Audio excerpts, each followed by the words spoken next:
کی بورڈ اور mouse computer کا ایک بہت ہی اہم حصہ ہوتے ہیں. ان کی ساخت کے بارے میں جاننا بھی بہت اہمیت کا حامل ہے. اس لیسن میں آپ کو پہلے کی بورڈ اور پھر ماؤس کی ساخت کے بارے میں تفصیل سے بتاؤں گا. ایک کی بورڈ آپ اس وقت اپنی اسکرین پر دیکھ سکتے ہیں. پہلے اس کے فزیکل پارٹس کے بارے میں آپ کو معلوم ہونا چاہیے کہ وہ کیا کیا ہوتے ہیں اور کون کون سے ہیں. آپ کے کی بورڈ پر جو سب سے اوپر جو کیز آپ کو یہاں پر دکھائی دے رہی ہوتی ہیں، یہ ان کی تعداد 12 ہے. انہیں ہم فنکشنل کیز کیا نام دیتے ہیں. فنکشن کیز کے ساتھ بالکل آپ نیچے تھوڑا سا آئیں اگر تو اس پر آپ کو جو کیز دکھائی دیں گی، جیسے یہ اس جگہ سے لے کر یہاں تک 9 نمبر تک جو کیز ہیں، یہ آپ کی نومیرک کیز کہلاتی ہیں، جن پر نمبر لکھے ہوتے ہیں اور یہ نمبر کے علاوہ بھی کچھ کام پرفارم کرتی ہیں. نومیرک کیز کے بالکل نیچے جو یہ والا ایریا ہے، یہ آپ کا الفابیٹ کیز کا ایریا ہے، جس پر آپ کی انگلش لکھی ہوتی ہے. انہیں ہم الفابیٹ کیز کا نام دیتے ہیں. ان کے علاوہ جو یہ مختلف قسم کی جیسے ٹیب کی ہے، کیپس وغیرہ، شفٹ وغیرہ کی کیز ہے، انہیں ہم اسپیشل کیز کا نام دیتے ہیں اور یہ مختلف قسم کے اسپیشل فنکشنز پرفارم کرتی ہیں. ان میں جو سب سے بڑی کی آپ کو یہاں پر دکھائی دیتی ہے، اس کی کو ہم اسپیس بار کا نام دیتے ہیں، جو ٹائپنگ کے دوران اسپیس دینے کے لیے استعمال ہوتی ہے. یہ جو 4 کیز ہیں، ان کو ایرو کیز کہا جاتا ہے. اپ ایرو کی، ڈاؤن ایرو کی، رائٹ ایرو کی اور لیفٹ ایرو کی. اس کے ساتھ یہ اسپیشل فنکشن کیز ہیں، جن میں پیج ڈاؤن، پیج اپ وغیرہ ہو گیا، ہوم اینڈ انسرٹ، ڈیلیٹ وغیرہ. اور اس کے بالکل اوپر جو کیز ہیں، یہ بھی اسپیشل کیز ہیں، پرنٹ اسکرین، اسکرول وغیرہ اور پاس بریک کا. یہ بھی نیومیرک کیز ہیں جو کیلکولیٹر ٹائپ بنائی گئی ہیں. آپ جو لوگ کیلکولیشنز وغیرہ کا کام زیادہ کرتے ہیں، ان کے لیے یہ ایریا بنایا جاتا ہے، جو کہ بہت ہی اہمیت کا حامل ہے. اینڈ میں جو ہے آپ کو بتانے کی چیز وہ یہ ہے کہ یہ ایک اینڈ میں جو کی ہوتی ہے، اسے اسکیپ کی کہا جاتا ہے. یہ کوئی بھی کام کو جو ہے وہ روکنے کے لیے یا اس کو ایگزٹ کرنے کے لیے استعمال کی جاتی ہے. اس کی بیک پر آپ کو جو یہ کنیکٹر دکھائی دے رہا ہے، یہ مختلف کی بورڈز کے مختلف ہو سکتے ہیں. اس کے پاس جو ہے وہ USB کنیکٹر لگا ہوا ہے. یہ جو ہے DIN کنیکٹرز بھی ہو سکتے ہیں، منی DIN کنیکٹرز بھی ہو سکتے ہیں اور سیریل کنیکٹرز بھی ہو سکتے ہیں. آگے ہم چلتے ہیں اس کو. اگر میں اپنے کی بورڈ کو تھوڑا سا قریب سے دکھاؤں آپ کو، کہ اگر میں اس کی بورڈ کی کوئی سی کی اٹھاؤں تو اس کی کے نیچے سے آپ دیکھ سکتے ہیں کہ اس طرح کے سپورٹ یا پوزیشن ہو سکتی ہے اس کی. یہ ایک کی میں نے اس میں 2 کیز نکالنی ہے، S اور D کو نکالا ہے، تو نیچے سے آپ اس کی پوزیشن کو دیکھ سکتے ہیں. اگر ہم اپنے کی بورڈ کو اوپن کرتے ہیں، اسے کھول کے دیکھتے ہیں، تو آپ کا کی بورڈ کچھ اس قسم کی کیز آپ کو یہاں پر دکھائی دیں گی. اگر میں تمام کی بورڈ کی کو اتار لوں تو آپ کو اس کے نیچے اس طرح کے ربر کے بنے ہوئے جو ہیں وہ کیز دکھائی دیں گی اور اس کے نیچے سرکٹ لگا ہوگا، جہاں پر یہ کیز ٹچ کریں گی اور آپ کو ان پٹ آپ کے کمپیوٹر کو فراہم کریں گی.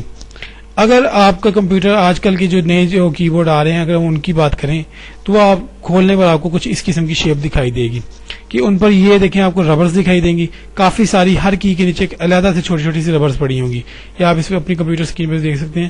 علیحدہ سے چھوٹی چھوٹی ربرز آپ کی انہی کیز کے نیچے دی گئی ہیں. اس کے بعد یہ ایک شیٹ ایریا دیا گیا اس کو، اور یہ چھوٹا سا ایک سرکٹ آپ کو اس میں ملے گا جو آپ کے تمام سینسرز کو سپورٹ کرتا ہے، جو آپ کے ان پٹ جو ہے کمپیوٹر کو فراہم کرتا ہے. تو جب آپ کمپیوٹر کی اگر آپ کے کی بورڈ جو ہے وہ صحیح پرفارمنس نہیں کر رہا، اس کی کیز جو ہے وہ ہارڈ ہو چکی ہیں اور ٹائپنگ میں بھی آپ کو پرابلم ہو رہی ہے، تو اس صورت میں اس کو آپ واش کر سکتے ہیں. جی ہاں، بالکل سے واش کیا جا سکتا ہے، لیکن واش کرنے کے لیے آپ کو ایک چیز کا خیال رکھنا ہوگا کہ جو اس کے اندر یہ چھوٹا سا سرکٹ ہوگا، اسے آپ سیپریٹ کر دیں. اب جو باقی آپ کا یہ ایریا بچ گیا ہے، ربرز وغیرہ اور یہ چیزیں، ان میں کوئی الیکٹرانک سرکٹ موجود نہیں ہوتا، آپ انہیں ایزیلی واش کر سکتے ہیں.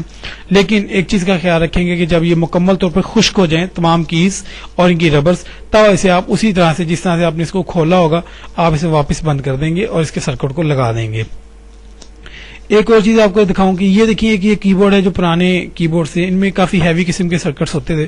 یہ مکمل جو ہے نا کی بورڈ اس کا مکمل ایک سرکٹ آپ کو یہاں پر دکھایا گیا ہے، اسے آپ دیکھ سکتے ہیں.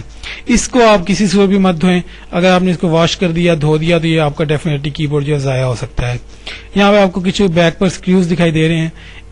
ان کا مقصد یہ ہے کہ آپ کے کی بورڈ کی بیسک سیٹنگ آپ کے سکریوز پہ ڈیپینڈ کرتی ہے. اگر آپ نے سکریو جو ہے وہ صحیح طرح سے فٹ کیا ہے، اپنے کی بورڈ کو صحیح طرح سے پراپرلی فٹ کیا ہے، تو آپ کا کی بورڈ پراپر ورکنگ میں آ جائے گا. اب چلتے ہیں ماؤس کی طرف. ماؤس کی بیسیکلی 3 ہی پارٹس ہوتے ہیں جو فزیکلی آپ کو دکھائی دیتے ہیں. ایک رائٹ بٹن ہوتا ہے آپ کا، یہ آپ کا رائٹ بٹن کہلاتا ہے. اس کے ساتھ یہ والا ایریا آپ کا لیفٹ بٹن کہلاتا ہے، اور درمیان میں جو یہ اسکرول ویل کہلاتا ہے.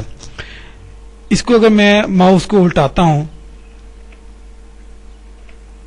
تو الٹانے کی صورت میں یہ ایک آپٹیکل ماؤس اس میں دکھایا گیا ہے کہ آپٹیکل ماؤس کے نیچے میں نے آپ کو بتایا تھا کہ لائٹ ہوتی ہے، یہ دیکھیے، تو یہ اس میں نیچے اس طرح کی چھوٹی سی لائٹ ہوتی ہے، یہ ایک سینسر لائٹ ہے جو آپ کی ماؤس کو جو ہے وہ ان پٹ فراہم کرنے میں مدد کرتی ہے۔ اب یہ ایک سمپل ماؤس جو عام اسکرول ماؤس ہوتا ہے جسے ہم کہتے ہیں، اس پہ بھی آپ کو 3 بٹن دکھائی دے رہے ہوں گے، ایک یہ اس میں آپ کا لیفٹ بٹن ہے اسکرول والا سمپل بٹن اور یہ ایک رائٹ بٹن ہے۔ اس ماؤس کو اگر میں الٹاؤں، اس کو الٹا کر کے دیکھیں تو اس کے نیچے آپ کو ایک بال دکھائی دے رہی ہوگی، یہ دیکھیے، یہ بال آپ کے ماؤس کو ان پٹ فراہم کرنے میں مدد کرتی ہے۔ اب ہم اس ماؤس کو کھولتے ہیں، اس کے کھولنے کے لیے آپ کو یہاں پہ ایک چھوٹا سا اسکریو دکھائی دے رہا ہے، آپ صرف اس اسکریو کو کھولیں، باقی فٹنگ اس کی مختلف قسم کی کلپس کی ضرورت میں ہوئی ہوتی ہے، آپ اس کو بڑی احتیاط سے کھولیں گے تو آپ کو جب اسے کھولیں گے تو آپ کو یہ نیچے سے یہ سرکٹ دکھائی دے گا، یہ دیکھیے، اس سرکٹ میں آپ دیکھ سکتے ہیں کہ سرکٹ کو ان چھوٹے سے اسکریوز کی بجائے چھوٹے سے کلپس اور گرپس کی مدد سے اسے جوڑا گیا ہے۔ یہ وہ ماؤس کی تار ہے جو آپ کی باہر لٹک رہی ہوتی ہے، اس کا سرکٹ یہاں پہ ایڈجسٹ ہو رہا ہے، اور اس ایریا میں آپ کی ایک اسکرول بال پڑی ہوئی ہوگی، کافی ہیوی سی اور موٹی سی ربڑ کی بال، جو اس کو موو کرنے میں مدد کرتی ہے۔ اس کا یہ مکمل سرکٹ یہاں پہ بھی دکھایا گیا ہے، اس کو میں اتارا ہوا ہے۔ اس کے بعد یہ وہ سرکٹ ہے جہاں پر آپ کے سینسر یا بٹن جو آپ کے ہیں جن کے اوپر آپ کلک کرتے ہیں، یہ وہ سرکٹ ہیں، ان پہ آپ کے سینسرز موجود ہوتے ہیں۔ یہ سینسرز آپ کا جو آپ کو یہاں دکھائی دے رہا ہے، یہ ماؤس کی موومنٹ کے سینسرز ہیں، یہ 2، جبکہ جو کلک والے بٹنز ہوتے ہیں وہ آپ کے ان 2 جگہوں پر موجود ہوتے ہیں۔ یہ ایک میں نے ماؤس کو جو ہے اوپن کیا ہوا ہے، عام اسکرول والے ماؤس کو جو جدید قسم کا ہوا ہے، اس کے اندر یہ دیکھیے یہ اسکرول کے سینسرز ہیں، یہ والا جو آپ کا سینسر ہے اسکرول کا سینسر، 3 سینسر اس کے اندر اسکرول کے ہوتے ہیں۔ یہ آپ کا جو سینٹر والا ویل ماؤس ہے اس کا سینسر ہے، 2 دکھایا دیے گئے، اور یہ والے بٹن ہیں جہاں پر آپ پریس کرنے پر آپ کو کلک کی آواز سنائی دیتی ہے، یہ ریڈ کلر کے یا سرخ رنگ کے آپ 2 چھوٹے سے دیکھ سکتے ہیں، یہ وہ بٹنز ہیں جن پر کلک کرنے سے آپ کے ماؤس کو کی اندر سے کلک کی آواز سنائی دیتی ہے، اور یہ وہ ماؤس کا سرکٹ ہے جس کی وجہ سے آپ اپنے ماؤس کو استعمال کرتے ہیں۔